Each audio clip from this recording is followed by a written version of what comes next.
India Bonds presents CNBC TV 18, India's Fixed Income Summit. Mr. Mittal, thank you so much for taking time. और हम यहाँ पर full master class करेंगे, जानेंगे कि बॉन्ड की हिस्ट्री क्या है and यहाँ से वे फॉरवर्ड क्या है आगे. Mr. Mittal, 90s में ये बहुत कंट्रोल्ड मार्केट हुआ करती थी और फिर हमने देखा मार्केट ड्रिवन ऑक्शंस यहाँ पर होते थे, इंस्टीट्यूशनल ओवरहॉल था, कॉर्पोरेट बॉन्ड मार्केट्स में एक राइज आता हुआ देखा, प्राइवेट प्लेसमेंट बूम्स आए, उसके बाद हमने रिटेल एक्सेसिबिलिटी यहाँ पर आते हुए देखी और अब तो हम यहाँ पर डेरिवेटिव्स की बात कर रहे हैं, टोकनाइजेशन की बात कर रहे हैं. कैसे देखा है आपने ये पूरा चेंज और आप क्या कहेंगे, what is the major fundamental gain that we have seen across the market in all these years? Right. एक तो I am the only speaker जो हिंदी में बात करेंगे. I hope you will agree with that. I will speak in Hindi. 1984 में Tata steel सबसे पहले NCD लेके आया था. वो एनसीडी अनलिस्टेड था और उसने अपने इक्विटी शेयर होल्डर्स को ही वो एनसीडी दे दिया. इसके बाद issue. Aditi, would you want to join us? Mr. Mittal, 1 second. Aditi, please. Yeah, I was looking at that chair and wondering. Yeah, for you. 94 में आईडीबीआई, आईएफसीआई, आईसीआईसी 16 करीब 25 साल के लिए पेपर लेके आए और उसका नाम दिया उन्होंने फैमिली बॉन्ड. उसका ब्याज था 16%. 25 साल के से लेके 29 साल के पेपर थे वो. आईसीआईसी बैंक ने अच्छा किया, उसमें पुट रखा. आईएफसीआई ने बाद में उसको फोर्सली मैच्योर कराया, कोई क्लॉज थी उसके अंदर.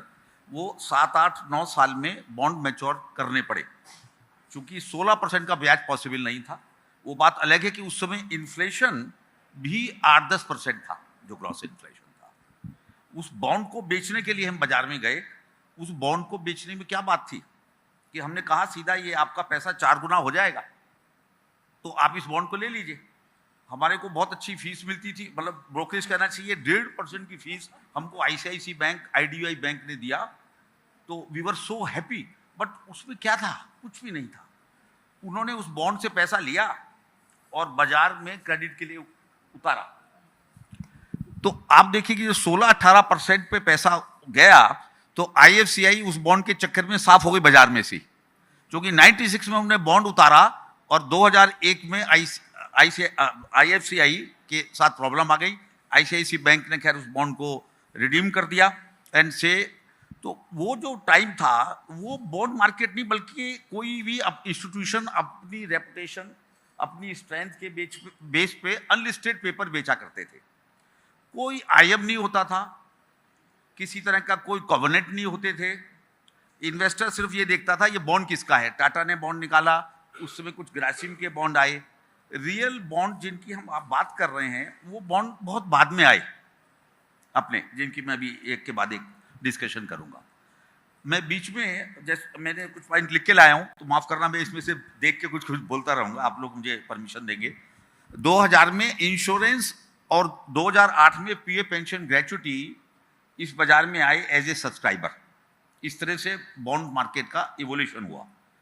पहले बहुत कुछ ही गिने चुने इन्वेस्टर्स होते थे, बैंक की इन्वेस्टमेंट डिपार्टमेंट होती थी और कहीं ना कहीं इंश्योरेंस कंपनियां तो जैसे मैंने बताया बाद में आई. एचएनआई वगैरह कुछ होते थे बड़े सेलेक्टिवली. मिस्टर मित्तल, आपका माइक बहुत दूर है. अच्छा, यस, आप पास रखिए ताकि yes, सब yes, सुन yes. पाए. I would like to tell the audience, Yeah. it's the first time my father has ever come on a stage. But he's very, very prepared. And I would like to say, 30 years, this man has worshipped bond market.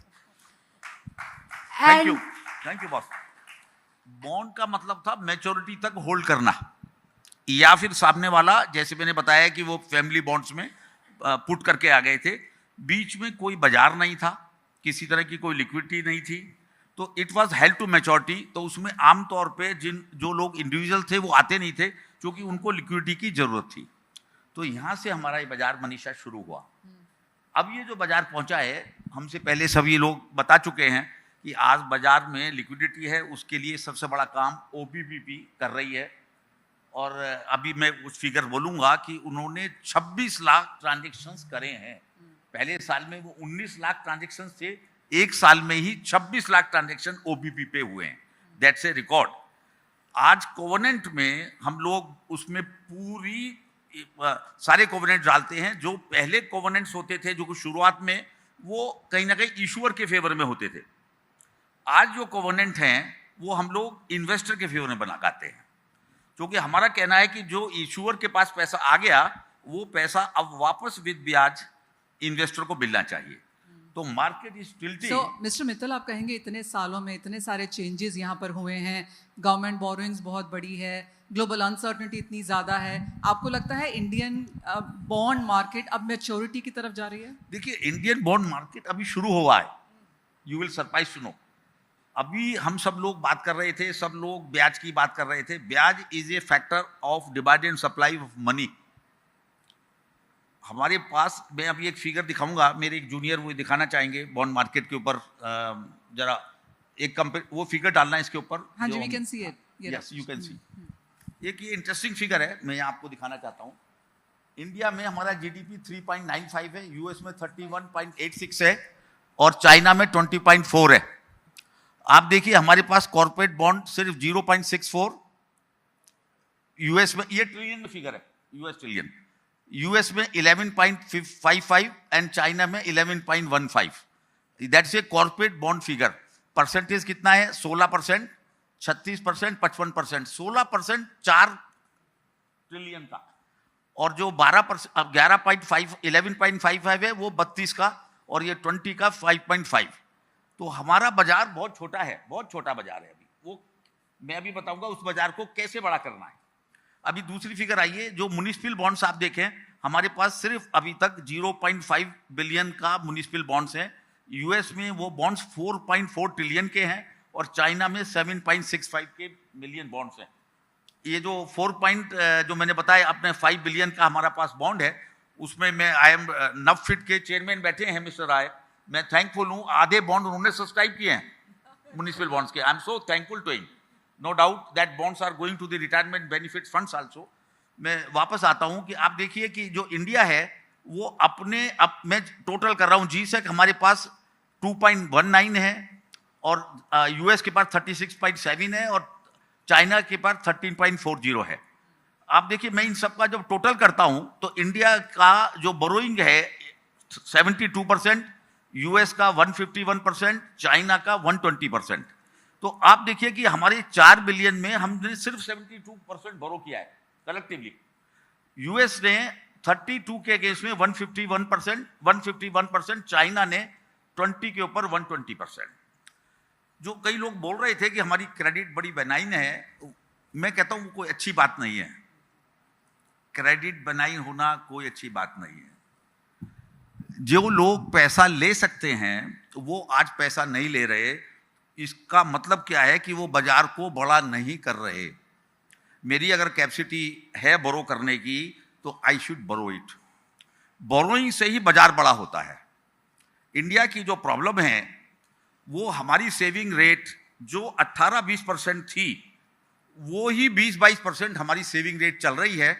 मैं बार बार यहाँ China का मुकाबला करूंगा, उनकी saving rate आज की date में करीब करीब 40% है, हमारी 30% है, उनकी 40% है, और 40% ऑफ देयर जीडीपी। तो इज ए ह्यूज गैप उनकी सेविंग और हमारी सेविंग के एब्सोल्यूट नंबर में। ये सेविंग क्यों नहीं हो रही? मैटर ये है, बाजार छोटा है, सेविंग क्यों नहीं हो रही? जो कौन सेव करता है? अब हमारे बुजुर्ग सेव करते थे, मैंने भी सेव किया। अभी जो पिछले 15-20 साल में हमने देखा, सेविंग रेट्स एक जगह स्टेबल हो गई और वो बढ़ नहीं रही, और जो सेविंग होकर पैसा आ भी रहा है वो बॉन्ड बाजार में नहीं आया। वो आज की डेट में कई जगह रियल्टी में गया, कई जगह गोल्ड में गया। गोल्ड में मुझे कोई प्रोडक्टिविटी लगती नहीं है, जो भी प्राइस आया हो। मेरा ये कहना है सेविंग रेट से, आज मैं बॉन्ड मार्केट की तरफ से क्यों बोल रहा हूं कि सेविंग जो रेट अगर मैं सेविंग, मुझे भारत में जाना है, कैसे ये बढ़ेगा? मैं बाजार बढ़ाने के लिए कहता हूँ, बॉन्ड बाजार कैसे बढ़ेगा? मुझे भारत में जाना होगा। ये हमारा बॉम्बे क्लब है जहां मैंने 90s में दिल्ली से आके कदम रखा, कुछ लोग और भी बैठे थे, वो सब मेट्रो सेंटर्स के लोग हैं। भारत में अभी बॉन्ड गया नहीं। वो क्रेडिट की बात, आज बॉन्ड से बात हम लोग मुकाबला कर रहे थे, बट वो मुकाबला अभी शुरू नहीं हुआ। जैसे म्यूचुअल फंड के डिस्ट्रीब्यूटर्स ने अपना म्यूचुअल फंड बेचा, शुरू में म्यूचुअल फंड फेल हो गए थे, फिर म्यूचुअल फंड डिस्ट्रीब्यूटर लगाए गए। सब मैं 50s में जाता हूँ। सबसे पहले अपने पोस्ट ऑफिस स्कीम आई, वो नहीं चल पाई, उनके एजेंट्स को लगाया गया। उसके बाद 60s में इंश्योरेंस कंपनीज आई, नहीं चली, LIC थी, LIC के इंश्योरेंस आए, एंड ऑफ कोर्स बाद में मेरे बताया म्यूचुअल फंड के इंश्योरेंस आए। अभी OBPP वालों ने एक मांगा है जो कि सेबी कंसीडर कर रही है, वो डेट डिस्ट्रीब्यूशन। डेट डिस्ट्रीब्यूशन हमको भारत में जाके करना है। आज हम विकसित भारत की बात करते हैं, यहां से हम बातें कर सकते हैं, यहां से हम डेवलप नहीं कर सकते। जो हमको मिल रहा है हम एक दूसरे को दे सकते हैं। हमको इस बाजार को बड़ा करना है राय साहब, उसके लिए हमको भारत जाना है। हाँ चीमा मैम सुन रही है, बहुत अच्छी बात है। मेरा क्या कहना था कि आज वो गांव का आदमी क्यों बचाएगा पैसा, उसको अपनी सेविंग से, आज उसको पता चल गया मेरा इन्फ्लेशन 4% है, तो मुझे बैंक वाला अगर 5% का ब्याज दे रहा है, और वो भी मैं जब वापस मांगने जाती हूं तो 1% का ब्याज घटा देता है चिमा जी, तो हाथ में वो 4% का ब्याज रख देता है। मैं बॉन्ड मार्केट से उसको 7 से 10% का ब्याज देना चाहता हूं, दे सकता हूं, बट मैं अभी वहां गया नहीं। मुझको लॉट ऑफ एजुकेशन देनी है वहां जाके। नंबर 1, वो डेट डिस्ट्रीब्यूशन का एक कंसेप्ट हम लोगों ने दिया है, जो मैडम सेबी इज कंसिडरिंग। मैं सेबी मैडम को ही सेबी कहूंगा, बात हुआ है, तो they are considering in that way. वो जो सेविंग है जो कि मैं लाया हूं, वो सीधा एक प्रोडक्ट बनाती है मैन्युफैक्चरिंग इंडस्ट्री पे जाने के लिए। जब तक नया पैसा नहीं आएगा। Yes absolutely. यू नो, आप जो जैसे कह रहे हैं मिस्टर मित्तल, और आदिति ने जैसे कहा पहली बार स्टेज पे आए, एक तो वैसा लग नहीं रहा बिकॉज उन्होंने स्टेज ओन कर ली है। Yes, thanks, so nice of you. मेरा जो बॉन्ड है वो एक प्रोडक्ट देता है। मेरा एक बॉन्ड जो है वो प्रोडक्ट देता है, वो प्रोडक्ट इनकम देता है, इनकम वापस सेविंग के थ्रू वापस बॉन्ड में जाती है। ये साइकिल पूरा होगा। मुझे इन्फ्लेशन से ऊपर इनकम देनी है, वो मैं सिर्फ बॉन्ड से दे सकता हूं। बैंक्स की अपनी प्रॉब्लम है, वो 5% पे ब्याज पे पैसे लेते हैं, उनके पास अपने 2-3% के खर्चे हैं। मैं उनको इनएफिशिएंसी नहीं कहूंगा, जो लोग समझें। बॉन्ड मार्केट में अगर मेरे को सीधा इन्वेस्टर पैसा दे रहा है गांव वाला, और मैं लाके उसको बॉन्ड से 9% की रिटर्न दे रहा हूं, तो वो सेविंग इस बोरोवर के और उस इन्वेस्टर के बीच में पट गई। मेरी जो एफिशिएंसी है सिस्टम की, चीमा जी, बढ़ गई। और उसको मन करता है कि मैं इन्फ्लेशन से अगर 4% ऊपर लाया हूं, तो मुझे बॉन्ड मार्केट में पैसा लगाना चाहिए। आप MSME को पैसा बाजार में दे रहे हैं 12% से 20%, कौन सी MSME चलेगी? जितनी MSME अनसिक्योर्ड हैं, नियर डिफॉल्ट पे हैं, काफी डिफॉल्ट कर गई, उनका क्या दोष था? 22%, 24%, 18%, 26% वो उद्यमी लोग थे, यंग जनरेशन थी। आई फील सो बैड जब मैं देखता हूं, मैं उस बाजार में हूं, सिक्योर्ड MSME चल रहे हैं बाजार में, बट उनको भी 10 से लेके और 18%, 16% का पैसा मिल रहा है। मैन्युफैक्चरिंग कम हो गई है, सर्विसेज इंडस्ट्री को पैसा चाहिए नहीं, एग्रीकल्चर को आप पैसा देना नहीं चाहते, तो इस क्लब में इससे लेके पैसा वहां दे दिया, वहां से लेके पैसा वहां दे दिया, और सिर्फ बात कर ली कि 8%, 9% ये हो रहा है। नया बाजार नहीं बढ़ा रहे। हमारी सेविंग रेट, पराग जी, चाइना से अगर 40% हम लोग अपने GDP को बढ़ाते हुए ले जाएं, कितना बड़ा प्रोडक्ट बनता है, जो मेरा बॉन्ड प्रोडक्ट बनाता है। मुझे सिर्फ इन्फ्लेशन से ऊपर ब्याज देना है, वो बॉन्ड से पॉसिबल है। लेकिन बॉन्ड खाली मेट्रोपॉलिटन से कलेक्ट नहीं होगा। I have to go to Meerut, not only Meerut के छोटे कस्बे में। हो सकता है चीमा जी हमको 10 साल लगे, बट हम वहां पहुंच जाएंगे। इक्विटी की जो हम बात करते हैं, जो लोग बाजार के नहीं है, उसकी स्ट्रेंथ सिर्फ डेट है।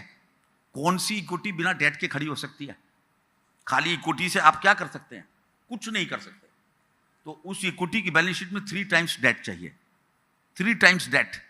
यहाँ कई हमारे कुछ फिनटेक के लोग बैठे हैं, मैंने देखा पूना से मिस्टर गोयल आए थे। They are working very hard, no doubt. क्या अनसिक्योर्ड इंडस्ट्री को पैसा नहीं मिलना चाहिए? जरूर मिलना चाहिए। माइक्रो फाइनेंस में बैठे हैं मुद्दूत माइक्रो वाले, जरूर मिलना चाहिए। उनके रेट क्यों इतने ज्यादा हैं? क्योंकि जो सप्लाई ऑफ मनी कम है। सप्लाई ऑफ मनी हमारे सिस्टम के उससे बन रही है, डेफिशिएंसी से 30, 35, 40% लोग मनरेगा पे काम कर रहे हैं। उनको अगर हम इनकम दें, कमाई, वो अपने लिए खुद ही सेव करके वापस प्रोडक्ट बनाते हैं। मैं इस साइकिल को समझाना चाहूंगा कि जो देहात का आदमी है उसको सेविंग करने की आदत पड़नी चाहिए। भले ही वो साल महीने के एंड में 200 रुपए बचाए, 500 रुपए बचाए, हमारे पास 1000 रुपए का भी बॉन्ड है जो हम पब्लिक इशू से लाएंगे। जब वो बैंक में एक दफे सेविंग करके अपना डिबेंचर खरीद लेता है तो वापस हम सिस्टम से उसको 2000 रुपए का लोन दे सकते हैं। M3 हमारी इकोनॉमी बड़ी इसलिए नहीं हो रही, 4 ट्रिलियन के आसपास आप इकोनॉमी को देख रहे हो। मोदी जी कोशिश कर रहे हैं, बहुत कोशिश कर रहे हैं। उनकी अपनी बहुत सारी परेशानी है, मैं समझता हूं, बहुत सारी बातें मैं भी नहीं समझता, बट मैं ये समझता हूं कि कहीं ना कहीं हमको छोटी जगहों पर या भारत में बॉन्ड ले जाना होगा। बॉन्ड ही नेक्स्ट स्टेप है। बैंक्स हम को यहां तक ले आए, आजादी के बाद हमको बैंक्स लाई थे यहां तक, बट यहां से आगे अब बॉन्ड लेके जाएगा। Absolutely, yes. And I think audience knows from where my passion comes. And I could see that the room has again become full when my father started talking. But थोड़ा सा बाबा हम मनीषा को भी टाइम देते हैं सवाल करने के लिए। No, I basically want to know, Aditi की घर में conversations क्या होती हैं? मेरठ जाना है बॉन्ड को लेकर। Actually में मनीषा यही होती है Really? कि मैं टीयर 1 सिटी में और क्या करूं। अब तुमको टीयर 2 और टीयर 3 जाना है, तुम वीकेंड पे अब जो है थोड़ा सा फैमिली से और टाइम बाहर निकालो और मेरे साथ घूमो। एक्चुअल में यही बात हो रही है आजकल। देखिए मैं एक मिनट लूंगा, हमको बॉन्ड मार्केट को हमको बॉन्ड मार्केट को बड़ा करना है। बॉन्ड मार्केट एक दूसरे से पैसे लेने देने से बड़ा नहीं होगा। हमको फ्रेश मनी चाहिए। फ्रेश मनी भारत से आएगा। भारत का आदमी कहता है मेरे को इन्फ्लेशन से ऊपर इनकम दीजिए, और जब मैं बेचने आऊं तो बॉन्ड खरीद लीजिए, क्योंकि वो हेल्ड टू मेजॉरिटी नहीं रखेगा, उसको पैसे की जरूरत पड़ सकती है। क्योंकि बॉन्ड वाला कहता है मुझे 3 चाहिए, मुझको प्रिंसिपल टाइम से वापस चाहिए, मुझको ब्याज चाहिए, और अगर मैं बेचने आऊं तो वापस खरीद लेना। वापस खरीदने के लिए मिस्टर उन्होंने बहुत अच्छा किया, रिलायंस वालों ने कहा कि यस, मिस्टर त्रिपाठी जी ने कहा कि हम मार्केट मेकिंग करेंगे, जो सेबी करने जा रही है, बड़ी मार्केट मेकिंग।